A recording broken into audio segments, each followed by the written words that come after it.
বিশেষত সংখ্যালঘু সম্প্রদায়ের মানুষের মধ্যে একটা প্যানিক তৈরি হয়ে গেছে।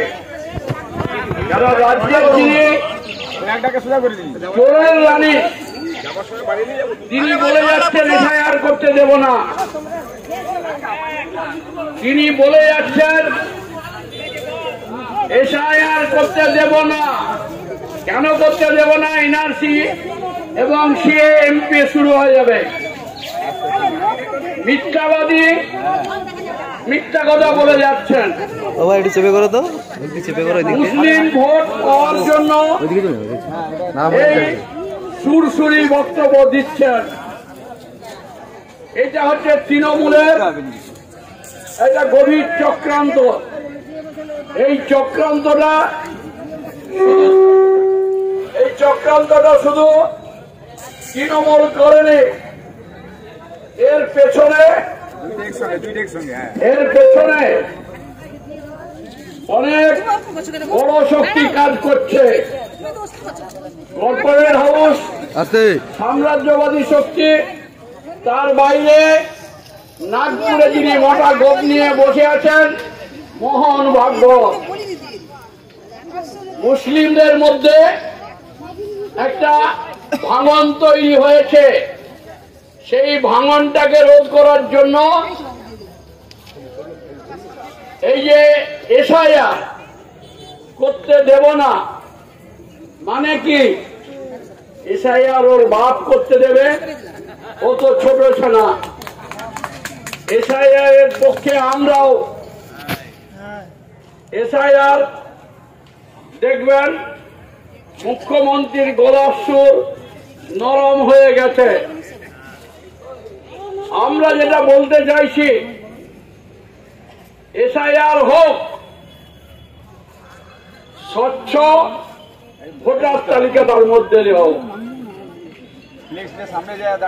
এফআইআর হোক, বিএলওরা তারা যেন রাজনীতির আঙ্গিনায় না গিয়ে নিরপেক্ষ থেকে ভোটার তালিকাকে স্বচ্ছ করুক। তাই আমাদের আবেদনের মধ্যে আছে স্বচ্ছ ভোটার তালিকা করতে হবে, মৃত ভোটার বাদ দিতে হবে, ভুতুড়ে ভোটার বা শিফটিং ভোটার অন্য জায়গায় চলে গেছে, তাদেরকে বাতিল করুন, আপত্তি নেই। কিন্তু তার সঙ্গে সঙ্গে যারা পরিযায়ী শ্রমিক, বিদেশে গেছে, দেশে আছে, দেশের বাইরে গেছে, রাজ্যের বাইরে গেছে, তারা ভোটের সময় এসে তাদের নাম পাবে না। আমরা বলছি পরিযায়ী শ্রমিকের নাম দিতে হবে, রাখতে হবে।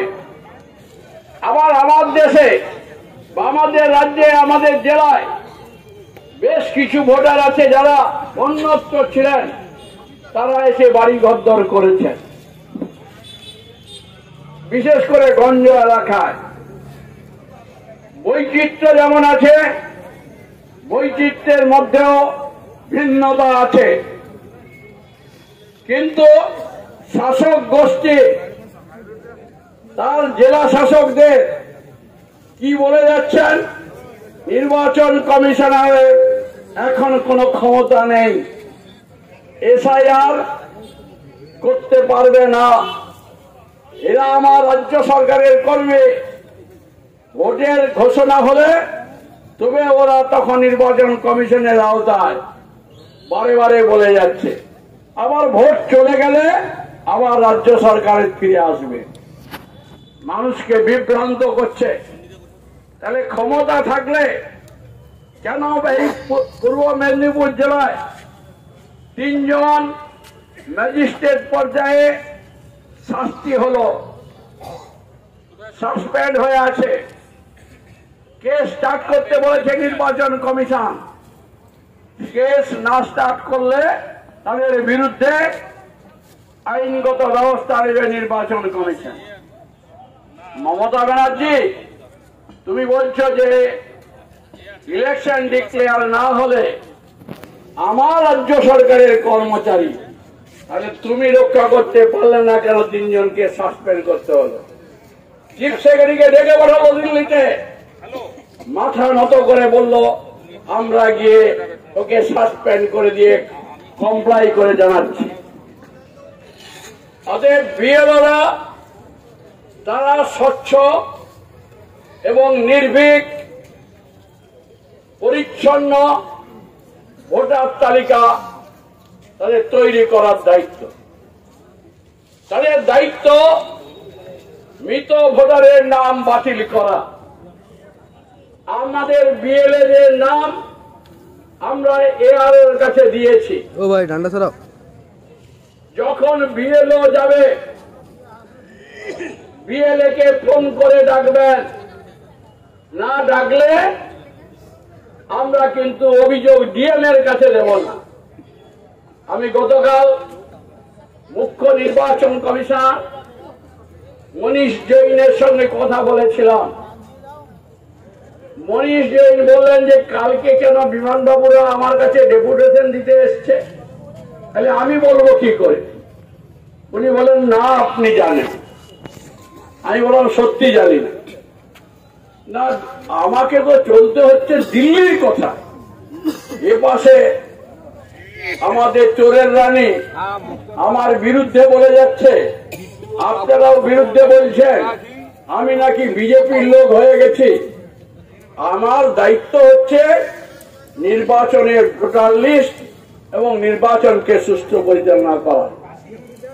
না রহস্য করতে করতেই বললাম আপনার রোল হবে শাসক দল আর বিজেপি দলকে সন্তুষ্ট করা। সেই জন্যই ওরা ডেপুটেশনে গেছে। আজকে রাজ্যে মুখ্য নির্বাচনী অফিসে বাম দল সমূহ এসইউসি আছে, লিবারেশন আছে, আরএসপি, ফরওয়ার্ড, সিপিআই, সিপিএম, এই বাম দল সমূহ গেছে।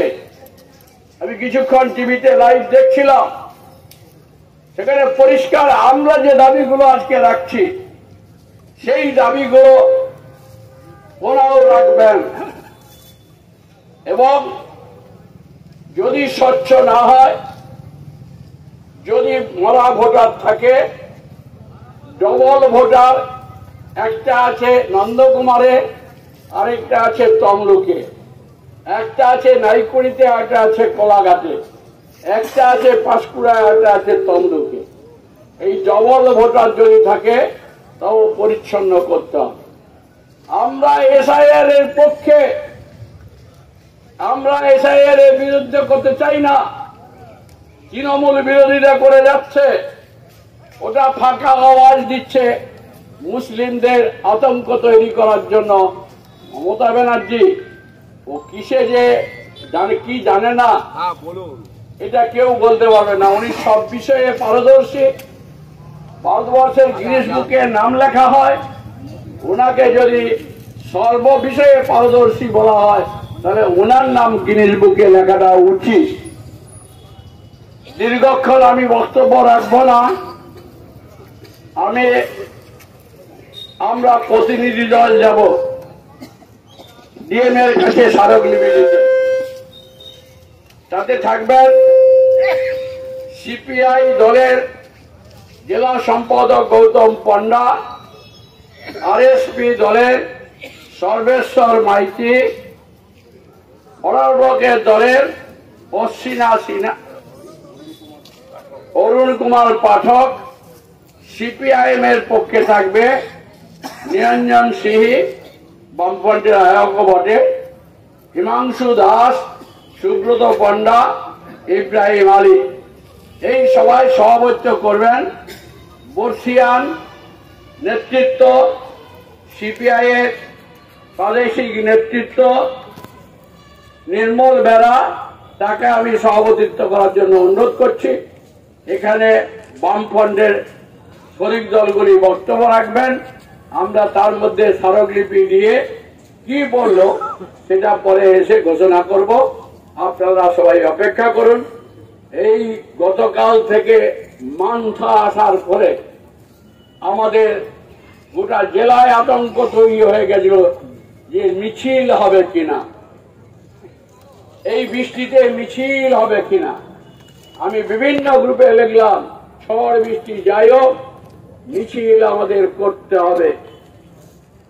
হয়তো লোক কম হবে, এমনকি আমাদের পুলিশ প্রশাসনও জিজ্ঞাসা করেছিলেন, আজকে আপনাদের মিছিল হচ্ছে? হ্যাঁ। এত বৃষ্টিতে কি করে মিছিল হবে? মানে বন্ধ করলে হয়তো ওনাদের সুবিধা হবে কিনা জানি না, আমি বলতে পারবো না, না জেনে বলা উচিত না। যাক, আমাদের লোক এসেছে, মিছিল হচ্ছে, ডেপুটেশন হবে, আমরা শান্তশিষ্ট ভাবে ডেপুটেশন দিতে এসেছি, আইন অমান্য করতে আসেনি। আইন অমান্য করতে এলে এরা আমাদের কাছে পুলিশ সুজন চক্রবর্তীকে আসামি করে, উনাদি সাউকে আসামি করে এবং 307 দিয়ে অ্যাটেম্পট টু মার্ডার চার্জশিট পাঠিয়ে দেয়। আবার তৃণমূল আইলে এরা টেবিলের তলায় লুকায়, এদের চরিত্র বোঝা মুশকিল। ফলে এখন সভা পরিচালনা করবেন সভাপতি হিসাবে কমরেড নির্মল বেরা, তাকে আমি সভাপতিত্ব করার জন্য অনুরোধ করছি।